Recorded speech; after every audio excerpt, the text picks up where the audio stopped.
An unusual start to the school day in a school year already far from normal.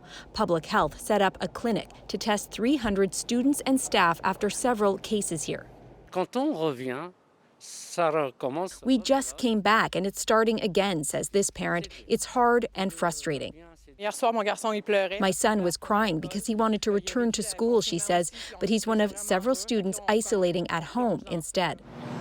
It's one of more than 200 schools dealing with at least one case of COVID-19 as the number of cases across the province continues to rise. Premier François Legault says gatherings between friends and family are driving transmission, but said it's hard to police what happens in private homes. There's a real risk that we need to close schools, companies, so please respect the 2 meters and wear a mask and don't have parties at home. And he says he's not ruling out stricter measures. 25 residents at this retirement home in Thetford Mines have tested positive for the virus after a visit from a hairdresser who turned out to be infected.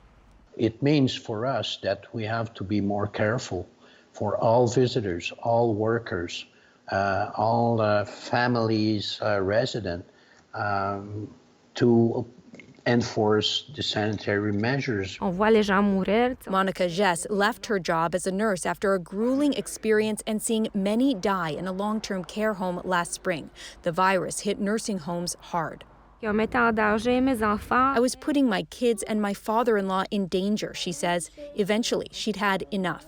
A Radio-Canada analysis has found hundreds of nurses have left the profession since the pandemic began, adding to the concern as the province tries to keep the virus under control. Alison Northcott, CBC News, Montreal.